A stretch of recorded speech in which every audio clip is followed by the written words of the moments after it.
Now, there are 3 techniques for active, non-judgmental listening. You'll see these listed in your textbook, but rather quickly stated, first off, there is asking a question.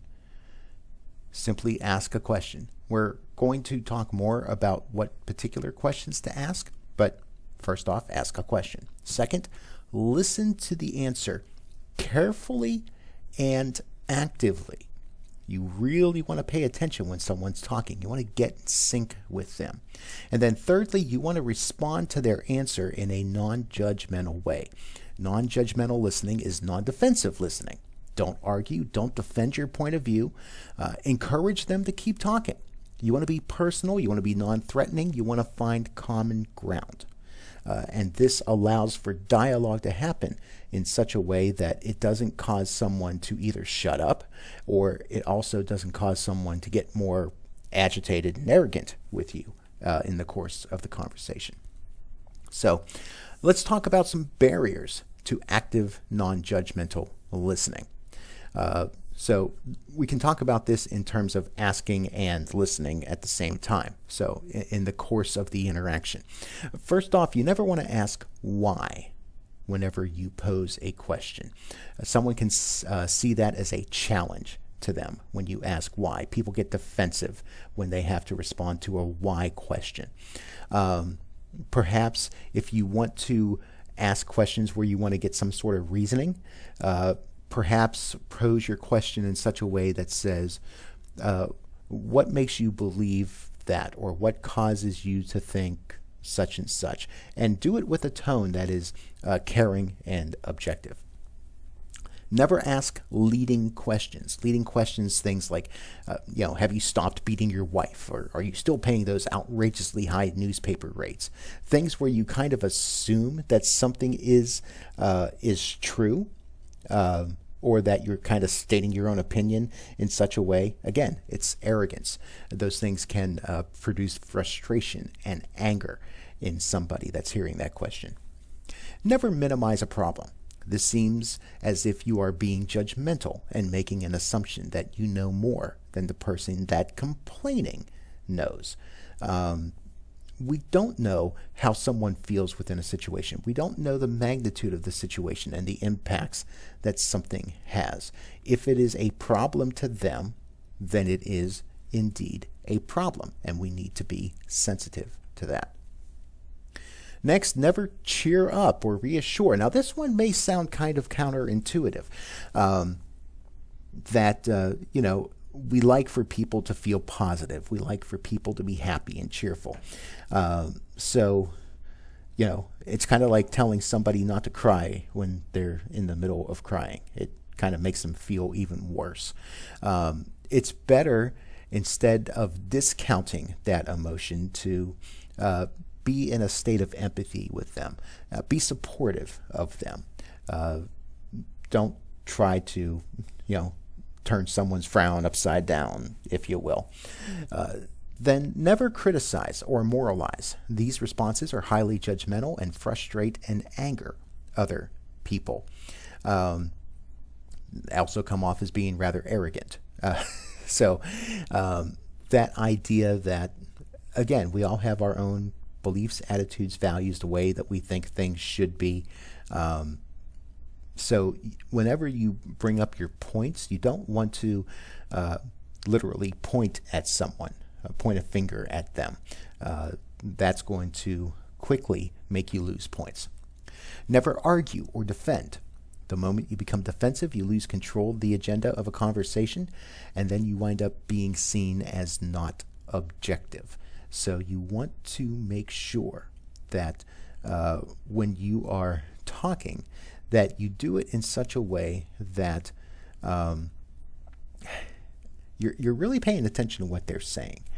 And when you talk about things in such a way where you bring up your point of view, you want to be calm, you want to be as objective as possible, and not just kind of show, well, this is what I think, that sort of thing. You never want to be aggressive. These kinds of responses make you appear to be competitive instead of cooperative. again, we're trying to be in a situation here where we're looking out for each other's best interests.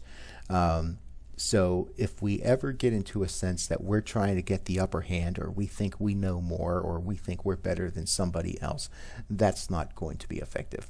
Finally, you never want to respond with a you statement. These appear to be accusatory. They seem to be telling other people what they should do. It's kind of that wagging the finger sort of thing once again. You don't want to use the word should in a response because it comes off again as being judgmental. I would encourage you to take a look at Exhibit 6.5 in the textbook. There's a listening exercise in there, and that's something that you may find beneficial. Now, let's talk about the power of questions. Harvard Business Review reports that top-performing salespeople tend to scatter questions throughout the sales calls that they make, which makes it feel more like a conversation than an interrogation. It can be a bit of a challenge to do that, but what actually kind of turns people off is in the beginning of a conversation if you rapid fire a bunch of questions at them in order to be able to kind of make a deduction and kind of dump a bunch of information on them after the fact. But in the course of conversation, in the course of give and take, you can ask good questions. It'll spur learning and the exchange of ideas. It'll also build rapport and trust. And when you ask these questions, you're going to naturally improve your emotional intelligence, and that in turn is going to make you a better questioner. And again, it's that idea. You ask a question, you listen intently for the response, try to find some common ground with the response that they are giving you. And kind of build on that foundation of trying to take those things that you have in common and be able to have the building blocks of a positive relationship in that way.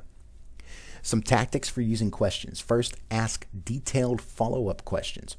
In all conversations, they are particularly effective when you use them because they solicit more information and show that you're attentively listening.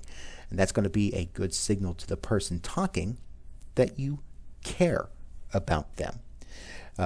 Because that way it shows, oh, you said this. Tell me a little more about that, or be a little more elaborate in what you're saying.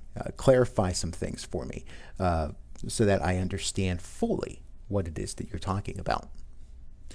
There are times to use open-ended questions and closed-ended questions. Open-ended questions, they're effective in learning something new, while closed-ended questions, especially if you wind up in a competitive sort of conversation and you can't kind of get out of that, it can avoid evasive answers. If you really need to get a direct response from somebody, something that requires a quick yes or no, or requires that they give a number of something, some sort of data.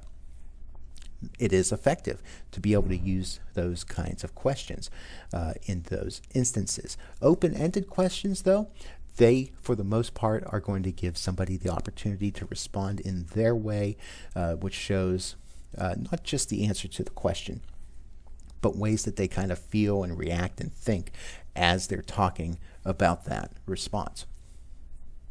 Some other tactics: ask the most sensitive and the toughest questions first. Then have the questions get progressively easier.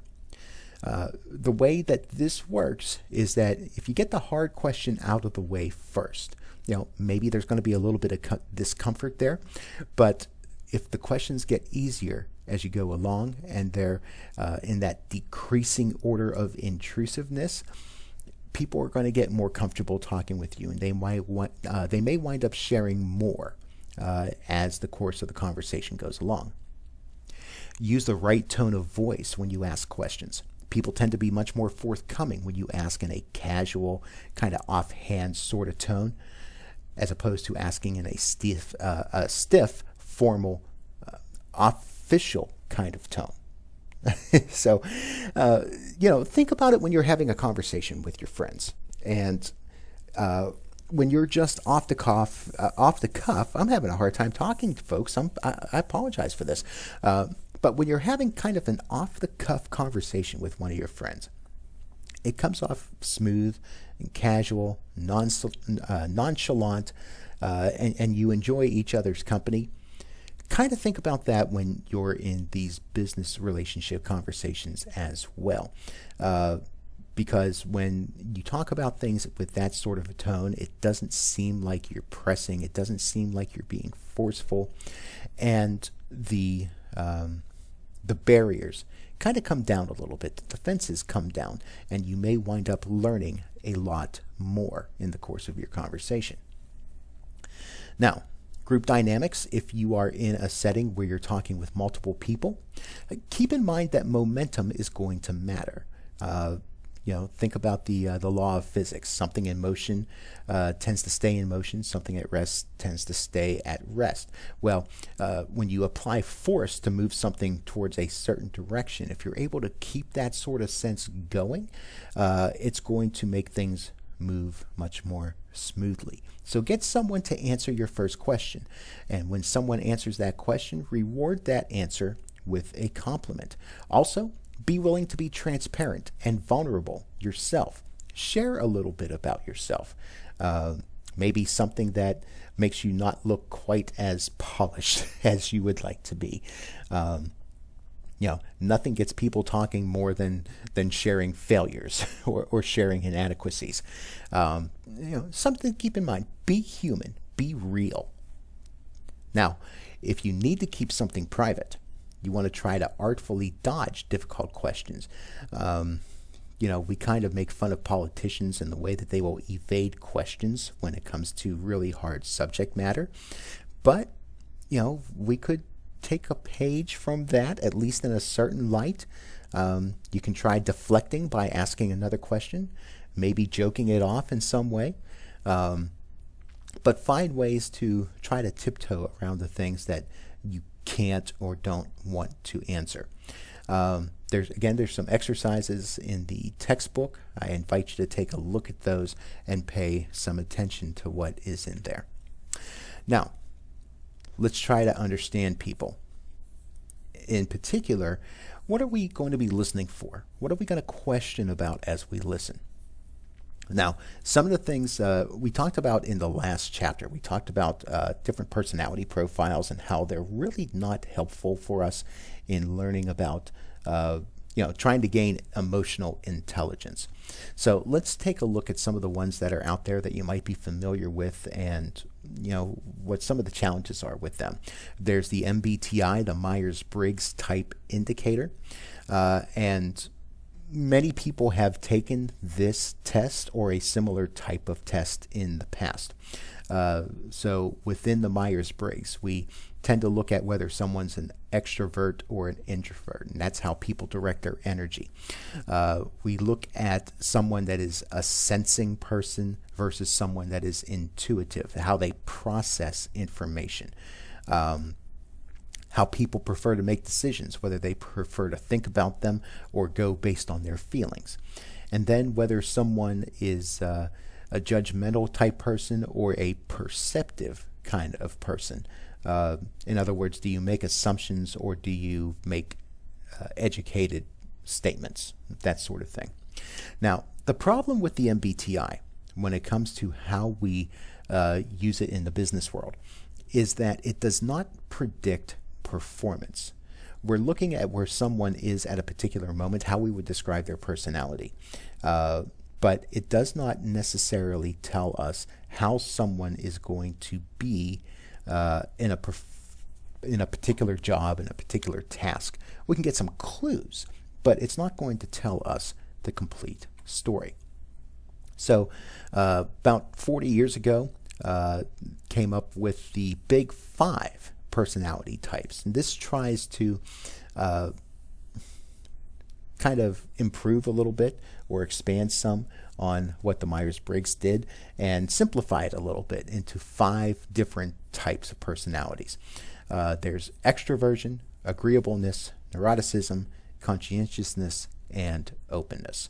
And how close or further away you are from those 5 different personality types. The problem with the Big Five is that the analysis is based a lot on the English language, and sometimes we don't have words in English for various types of emotions and feelings. They don't necessarily translate well from one culture to another, from one language to another. So what wound up happening is that the idea of the Big Five kind of got expanded somewhat, and different cultures were kept in mind when the Hexaco personality trait profile came to being. This analyzed in several different languages for compatibility, and they came up with 6 different traits. Some of them very similar to what we saw from the Big Five. H for honesty and humility, E for emotionality, X for extroversion, A for agreeableness, C for conscientiousness, and O for being open to experience. And you can get some further details on some of the descriptors for each of these personality traits in your textbook. Some steps to asserting personality traits. Now, here's the thing here. When we talk about these things, you want to try to make sure that your assessments are objective and emotion-free. Because really what you're trying to do here, when you use these things in trying to figure out what type of personality a client of yours has, you're doing so with the intent of trying to serve them, to educate them, and to get results for them. Okay? So keep that in mind as we go through these steps. First step, you want to familiarize yourself thoroughly with the 6 Hexaco personality traits. Learn what they are and what they mean. Second, listen to and observe a person carefully and keep those 6 personality traits in mind. Thirdly, fill out the personality trait scale that you're going to see in your textbook and try to make some determinations there. Once you make those determinations, step 4, select the 3 traits with the highest scores and consider those the dominant traits of the Hexaco model. Okay, so once you have that, we're going to put things all together, and we're hoping that one trait that we discover in the person that we're talking with is going to be honesty and humility, because this trait indicates whether or not we can trust somebody, and that's going to be absolutely critical when trying to put a deal together. If you don't trust the person, then you're all but set to fail when it comes to sealing a deal. So, step 5, choose 2 adjectives from the end of each scale from Exhibit 6.7 in your textbook of the traits that you have selected. And you can look at the various examples in your textbook as to how these things manifest and perhaps get a sense of what you might do with those things once you have made those assessments. All right, with that, we are going to finish up this chapter, and you can go ahead and take a look at the study questions and get those filled out as well. Do the survey that's on Blackboard. We'll do some exercises when we get together in class. And of course, as always, bring your questions, bring your comments. It helps to fuel our discussion when we're together.